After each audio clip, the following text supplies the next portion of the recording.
Chapter 2. The Machine.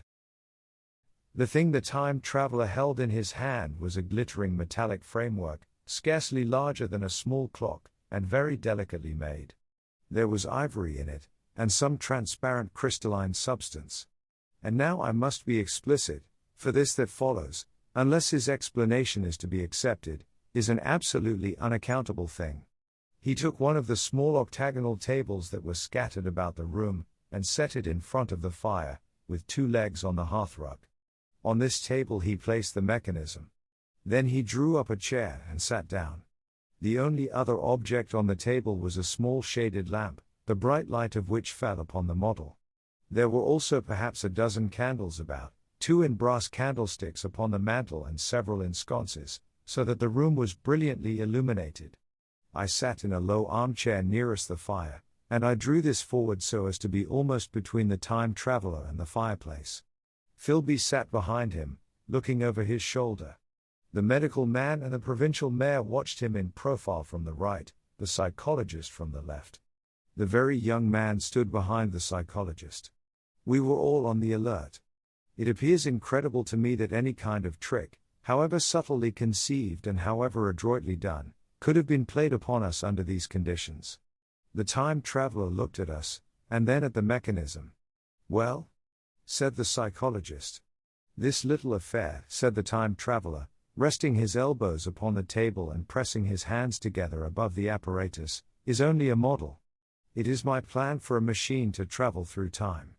You will notice that it looks singularly askew, and that there is an odd twinkling appearance about this bar, as though it was in some way unreal."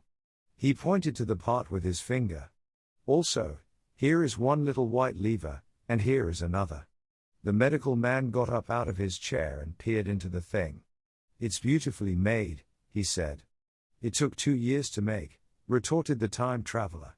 Then, when we had all imitated the action of the medical man, he said, "Now I want you clearly to understand that this lever, being pressed over, sends the machine gliding into the future, and this other reverses the motion. This saddle represents the seat of a time traveler. Presently I am going to press the lever, and off the machine will go. It will vanish, pass into future time, and disappear. Have a good look at the thing. Look at the table too, and satisfy yourselves there is no trickery.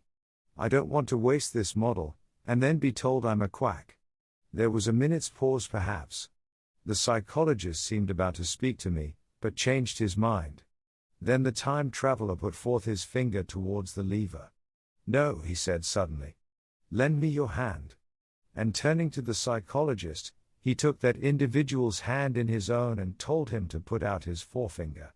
So that it was the psychologist himself who sent forth the model time machine on its interminable voyage. We all saw the lever turn. I am absolutely certain there was no trickery. There was a breath of wind, and the lamp flame jumped. One of the candles on the mantel was blown out, and the little machine suddenly swung round, became indistinct, was seen as a ghost for a second perhaps, as an eddy of faintly glittering brass and ivory, and it was gone, vanished. Save for the lamp the table was bare. Everyone was silent for a minute. Then Philby said he was damned. The psychologist recovered from his stupor, and suddenly looked under the table. At that the time traveler laughed cheerfully. "Well?"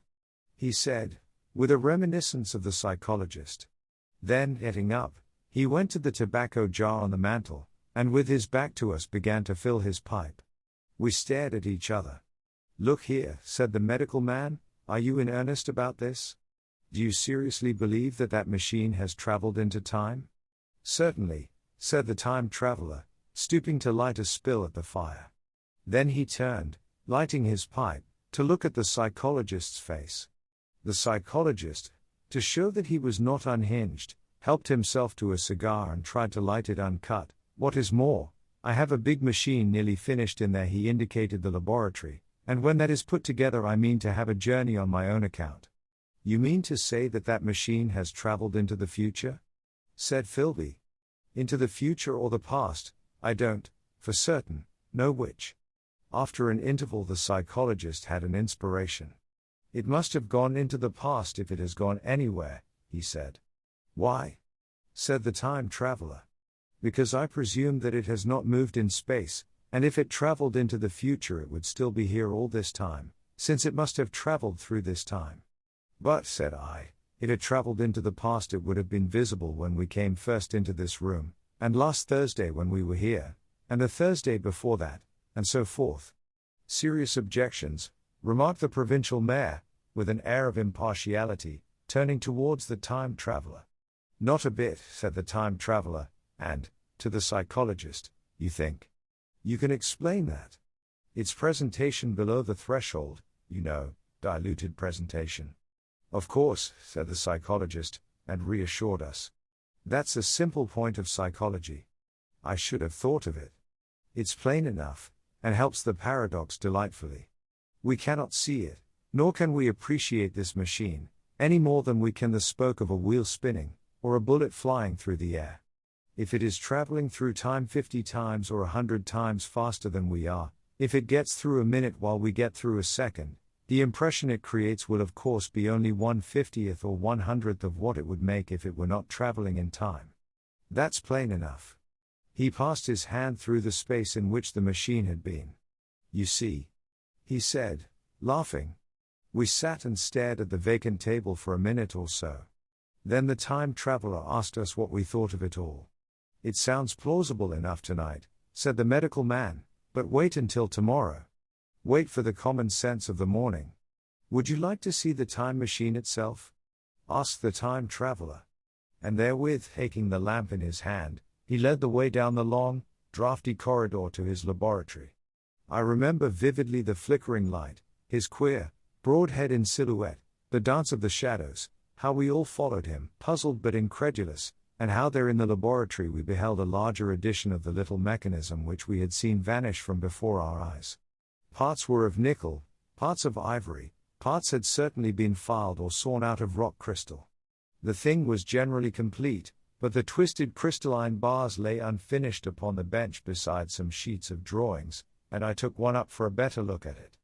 Quartz it seemed to be. Look here, said the medical man, are you perfectly serious? Or is this a trick, like that ghost you showed us last Christmas? Upon that machine, said the time traveler, holding the lamp aloft, I intend to explore time. Is that plain? I was never more serious in my life. None of us quite knew how to take it. I caught Philby's eye over the shoulder of the medical man, and he winked at me solemnly.